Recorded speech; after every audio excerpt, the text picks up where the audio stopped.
नमस्कार दर्शकों, आप सभी का स्वागत है कार्यक्रम गांव घर में। मैं हूं आपके साथ लाडली। कार्यक्रम गांव घर, जहां हम बात करते हैं गांव घर की, व्यवसायों की, आपके लाभ की और ऐसे ही लाभान्वित होने वाले विषयों से जुड़ी जानकारियां लेकर हम एक बार फिर से हाजिर हैं हमारे कार्यक्रम की इस कड़ी में। और इस कड़ी में हम जानेंगे कुटीर उद्योग में खाद्य पदार्थों का उत्पादन एवं विपणन के बारे में।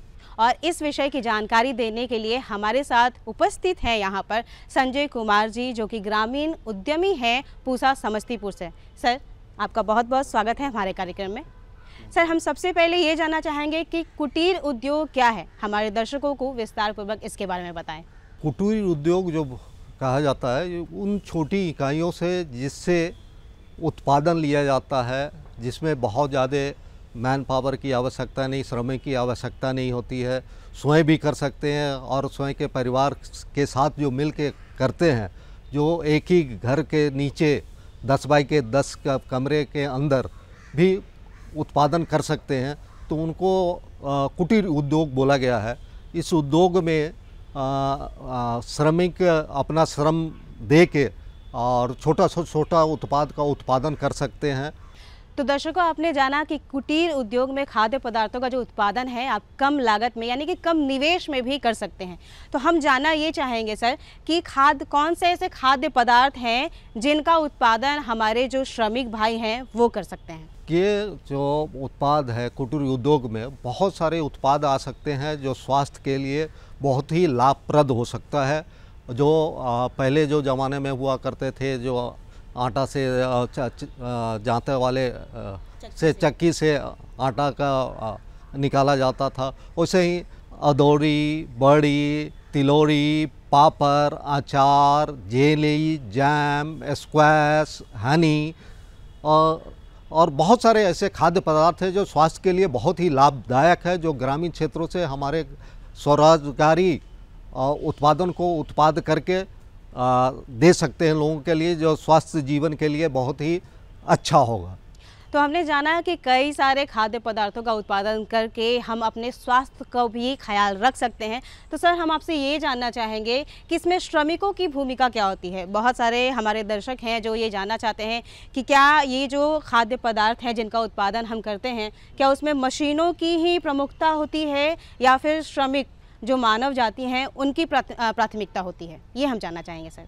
जब हम कुटीर उद्योग के बारे में बात करते हैं तो इसमें सबसे ज़्यादा योगदान जो होता है श्रमदान का होता है, क्योंकि मशीनरी में जब हम करेंगे तो लघु और उद्योग में आ जाएगा, उसके बाद उच्च उद्योग में आ जाएगा। लेकिन इसमें सबसे बड़ा जो योगदान होता है श्रमदान होता है।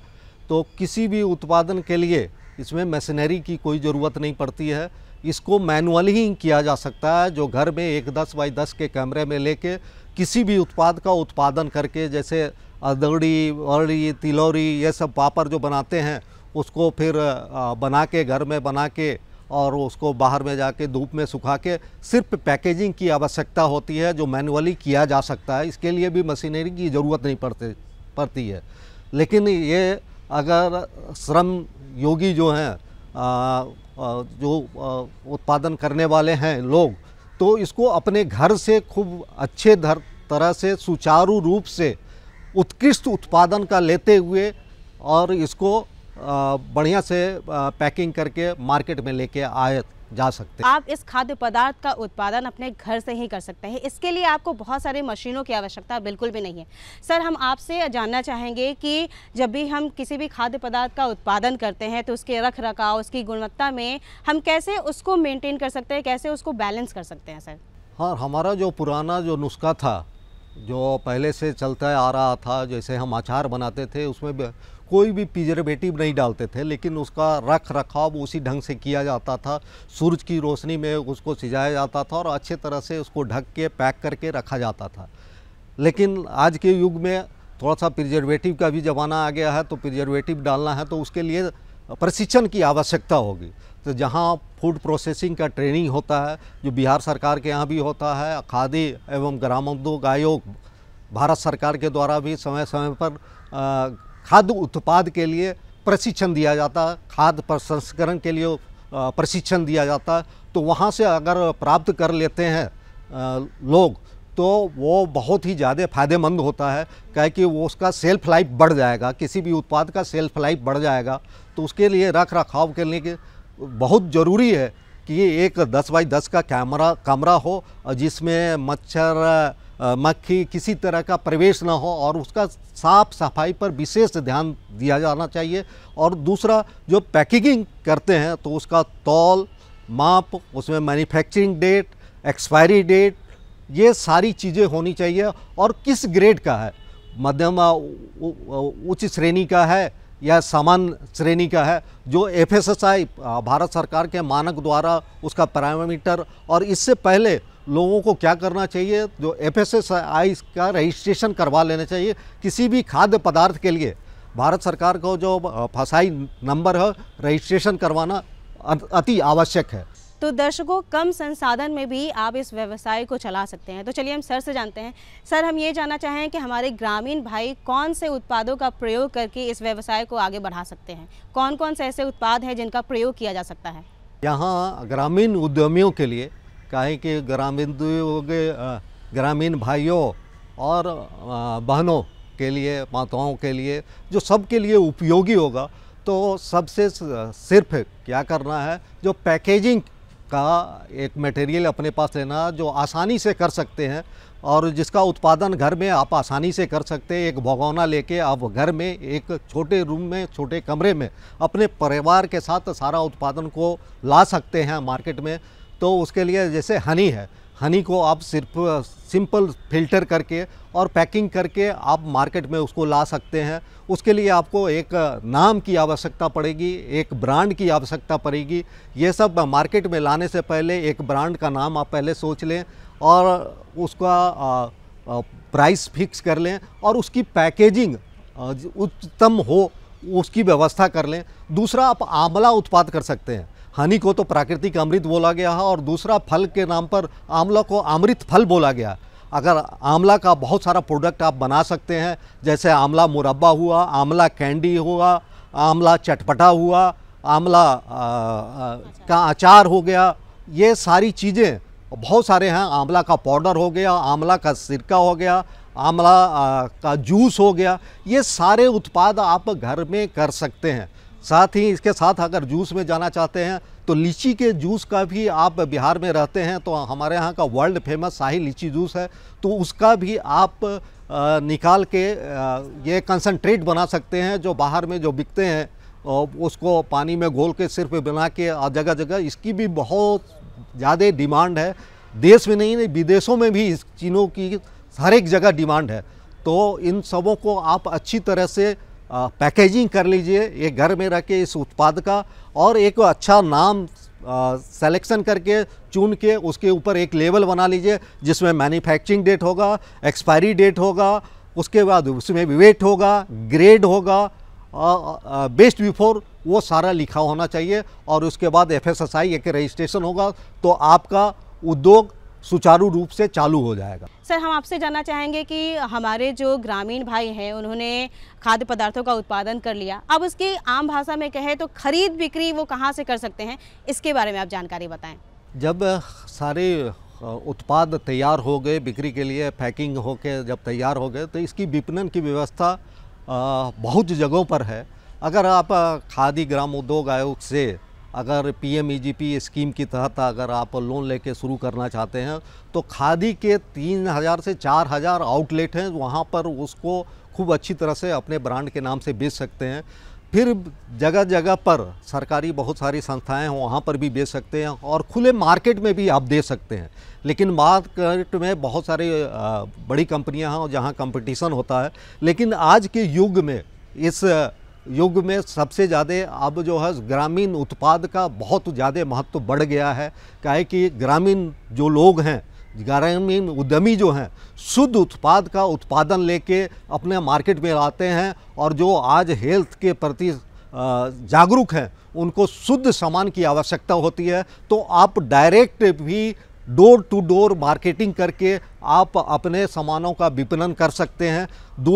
तीसरा और क्या है, जो सरकार द्वारा, जैसे भारत सरकार के ग्रामीण विकास द्वारा समय समय पर सरस मेला ऑल ओवर इंडिया लगाया जाता है, जहां पर आप एक सेल्फ हेल्प ग्रुप बना के उस उत्पाद को उस जगह पर जाके खुद मूल्य में बेच सकते हैं। अगर आप साधारण मार्केट में जाते हैं तो आपको स्टॉकिस्ट रखना पड़ेगा, उसको मार्जिन देना पड़ेगा, होलसेलर को मार्जिन देना पड़ेगा, रिटेलर को मार्जिन देना पड़ेगा, इन सारे जगह पर आपको मार्जिन देना पड़ेगा। लेकिन डायरेक्ट उत्पाद और डायरेक्ट कस्टमर को बेचना है तो एग्जीबिशन के द्वारा समय समय पर खादी द्वारा एग्जीबिशन लगते हैं, भारत सरकार के ग्रामीण विकास द्वारा एग्जीबिशन लगते हैं, फूड प्रोसेसिंग द्वारा एग्जीबिशन लगते हैं, बिहार सरकार के द्वारा एग्जीबिशन लगते हैं, वहाँ पर भी जाके बेच सकते हैं। और ग्रामीण भाई अगर एक जगह से दूसरे जगह दूसरे गांव में अपने उत्पादन अपने गांव में जो हो रहा वो दूसरे गांव में भी ले जाके बेच सकते हैं। उसमें मसाला भी बहुत ज़्यादा आजकल उपयोग हो रहा है, जो शुद्ध मसाला का डिमांड भी बहुत ज़्यादा है, तो वो कर सकते हैं। हनी का दे सकते हैं, आंवला का दे सकते हैं, जाम, जेली, स्क्वाश, पिकल, आटा, बेसन, सत्तू सब कुछ आप कर सकते हैं जो ग्रामीण उत्पाद में आता है, जो कुटीर उद्योग में आता है। सरकार द्वारा की क्या कुछ ऐसी नीतियां हैं, क्या कुछ ऐसे लाभ हैं जहां पे हमारे दर्शक जो हैं, जो हमारे ग्रामीण भाई हैं, वो प्रशिक्षण भी ले सकते हैं? और क्या ऐसी कोई सुविधा है सरकार के द्वारा कि हमारे ग्रामीण भाई इस व्यवसाय को शुरू करने के लिए कोई लोन वगैरह की व्यवस्था हो, वो ले सके? तो आप हमें बताइए सर। इसके लिए बिहार सरकार और भारत सरकार बहुत सारी योजनाएं लेके आई है। भारत सरकार का अगर पूछेंगे तो सबसे अच्छा लोन जो है तो प्रधानमंत्री रोजगार सृजन कार्यक्रम है, जिसमें महिलाओं को 35% तक, ग्रामीण क्षेत्र में रहने वाले को 35% तक और अर्बन क्षेत्र में रहने वाले को 25% तक दिया जाता है। वहीं बिहार सरकार के उद्यमी मुख्यमंत्री उद्यमी योजना है, वहाँ से भी आप सब्सिडी प्राप्त कर सकते हैं। और KBI से खादी एवं ग्रामोद्योग से प्रशिक्षण भी समय समय पर कराया जाता है, जिसके लिए आप लोन लेंगे उसके लिए प्रशिक्षित भी किया जाता है। और मुख्यमंत्री योजना के तहत भी अगर लेते हैं तो उसके लिए भी प्रशिक्षण दिया जाता है उद्यमी विकास योजना के अंतर्गत। सर आपका बहुत बहुत धन्यवाद, आप हमारे कार्यक्रम में आए और हमारे ग्रामीण भाइयों को इतनी जानकारियाँ दी।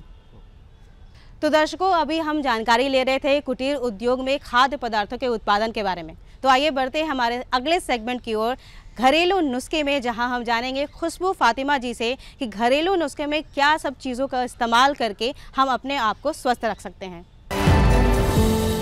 नमस्कार, मैं डॉक्टर खुशबू फातिमा और आज मैं गांव घर कार्यक्रम में घरेलू नुस्खे के बारे में बात करने आई हूं। आज हम कुछ ऐसे मसालों के बारे में बात करेंगे जिन्हें हम हर दिन के भोजन में अपने खाने को स्वाद और सुगंध देने के लिए इस्तेमाल करते हैं।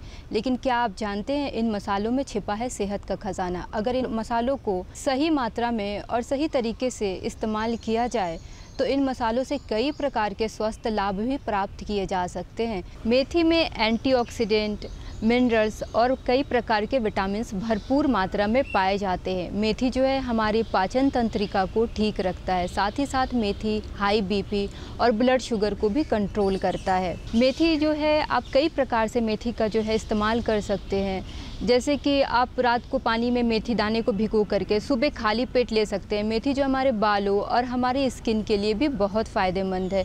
इसके अतिरिक्त जिन लोगों का शुगर लेवल बढ़ा हुआ रहता है वो मेथी के पाउडर का इस्तेमाल खाने से पहले कर सकते हैं।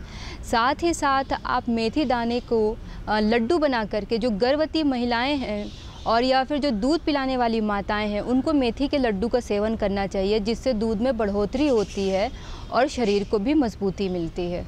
मेथी को आप अपने बालों और अपनी त्वचा के ऊपर भी इस्तेमाल कर सकते हैं। आप मेथी का हेयर पैक बना सकते हैं। मेथी को रात में पानी में भिगो दीजिए और सुबह उसको पीस करके आप डायरेक्ट बालों में लगा सकते हैं, जिससे आपके बाल काले, लंबे और घने होंगे। साथ ही साथ आप मेथी दाने को पीस करके अपनी स्किन के ऊपर भी लगा सकते हैं। उसमें थोड़ा एलोवेरा जेल और नींबू का रस मिला दीजिए, जिससे स्किन में ग्लो आएगा और दाग धब्बे और झाइयाँ ख़त्म होंगी। जीरे में antioxidant, vitamins, fibre, calcium, potassium और मैग्नीशियम भरपूर मात्रा में पाया जाता है। ज़ीरा जो है हमारी पाचन तंत्रिका को ठीक रखता है। साथ ही साथ ज़ीरा ब्लड शुगर को भी कंट्रोल करता है।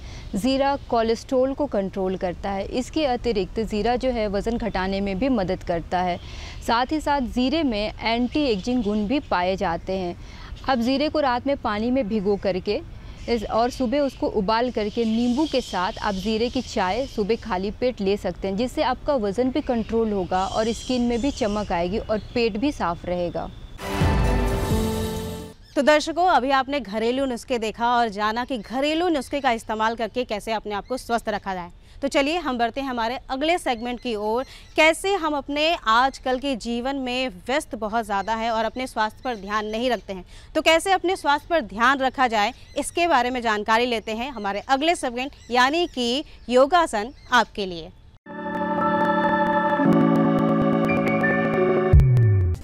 नमस्कार। योगासन आपके लिए में सभी दर्शकों का बहुत बहुत स्वागत है।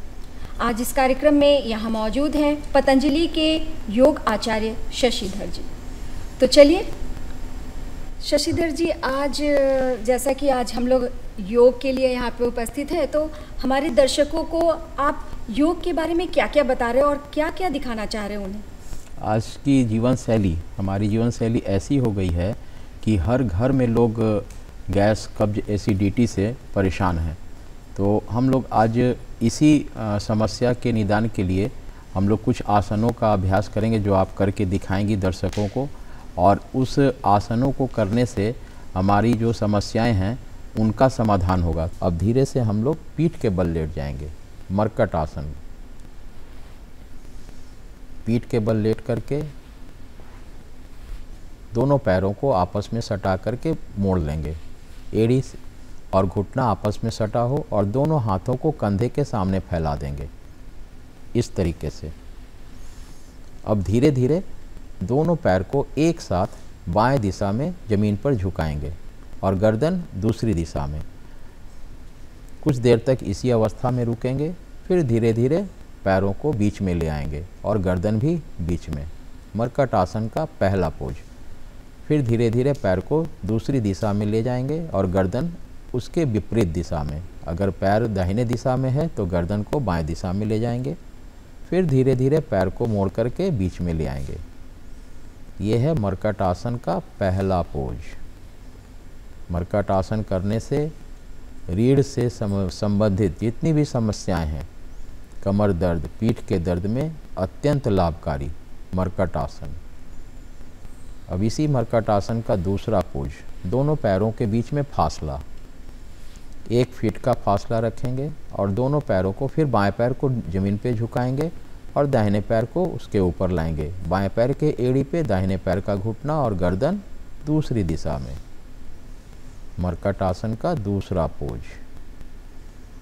धीरे धीरे फिर से बीच में आ जाएंगे, फिर दूसरी दिशा में। ये मरकट आसन का दूसरा पोज। फिर से बीच में आ जाएंगे, फिर दूसरी दिशा में। धीरे धीरे करके फिर से बीच में आएंगे, फिर राइट, गर्दन अपोजिट, फिर से धीरे धीरे बीच में। पैरों को सीधा कर लेंगे, हाथों को कमर के बीच में ले आएंगे। अब हम लोग दूसरे आसन का अभ्यास करेंगे जिसका नाम है पवन मुक्तासन। एक पैर को मोड़ेंगे और उसको पेट को दबाएंगे, नाक को कोशिश करेंगे कि घुटने में सट जाए। पवन मुक्तासन का पहला पोज। जिनको गर्दन में दर्द है वो गर्दन को ना उठाएंगे, सावधानी यही रखनी है। पवन मुक्तासन जैसा कि नाम से ही ज्ञात होता है, पवन, अगर कहीं भी शरीर में वायु है तो उस वायु का निष्कासन होगा इस आसन को करने से। फिर दूसरे पैर से कर लेंगे, बाएं पैर से, फिर दाहिने पैर से।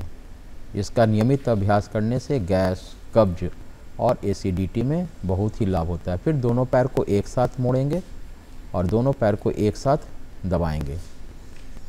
गर्दन और नाक को कोशिश करेंगे घुटने में सटे। फिर से धीरे धीरे वापस अपनी पूर्व अवस्था में। पैरों को सीधा कर लेंगे। अगर ये 4 आसन का भी अभ्यास अगर कर लेते हैं तो कमर दर्द, पीठ दर्द और कंधे के दर्द से हमेशा के लिए बचे रहेंगे। अगर है तो ठीक हो जाएगा और अगर नहीं है तो नहीं होगा। आगे भी। अब हम लोग धीरे धीरे बाएं करवट लेकर के आराम से फिर से बैठ जाएंगे। तो आप भी अपने जीवन में अगर निरोगी रहना चाहते हैं और लंबे समय के लिए स्वस्थ रहना चाहते हैं तो योग से और ध्यान से ज़रूर जुड़िए। तो आज के योगासन आपके लिए कि इस अंक में बस इतना ही। अगली बार एक नए विषय के साथ आपसे फिर होगी मुलाकात। तब तक के लिए मुझे दीजिए इजाज़त। नमस्कार। तो चलते चलते आपके मनोरंजन के लिए प्रस्तुत है एक प्यारा सा मनमोहक लोकगीत।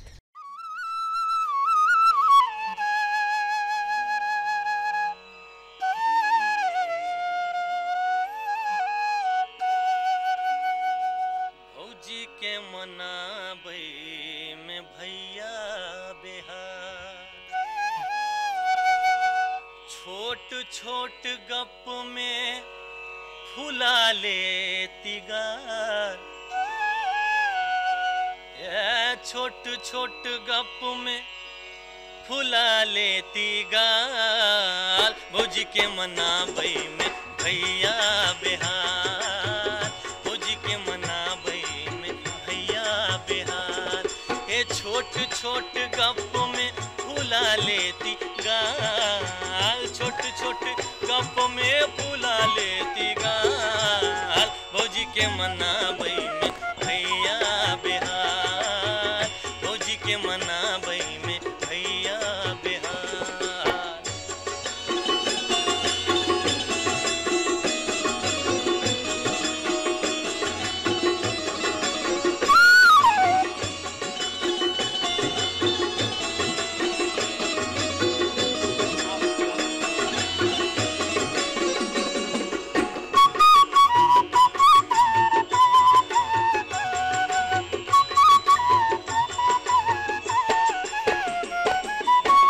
देश में होई ककरो पर शासन, घर में चले भौजी के शासन,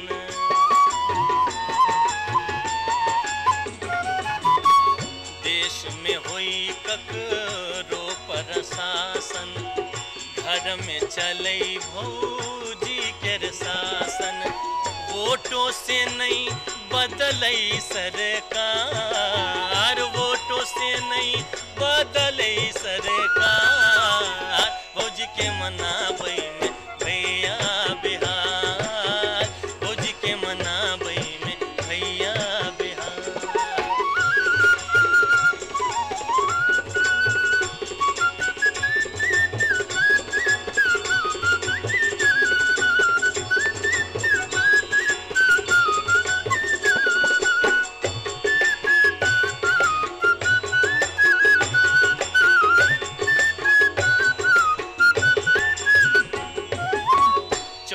चौराहा के भैया बकता, घर में बेचारा किछु न बजता,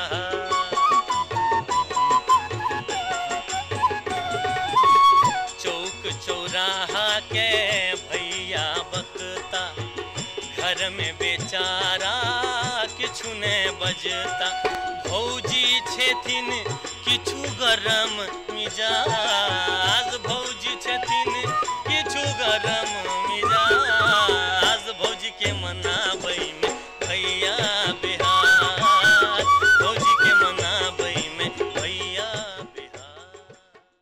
तो दर्शकों, हम उम्मीद करते हैं कि आज का हमारा ये कार्यक्रम आपको पसंद आया होगा। ऐसे ही कई विषयों की जानकारी लेकर हम एक बार फिर से हाजिर होंगे हमारे कार्यक्रम की अगली कड़ी में। फिलहाल आपसे लेते हैं इजाज़त। नमस्कार।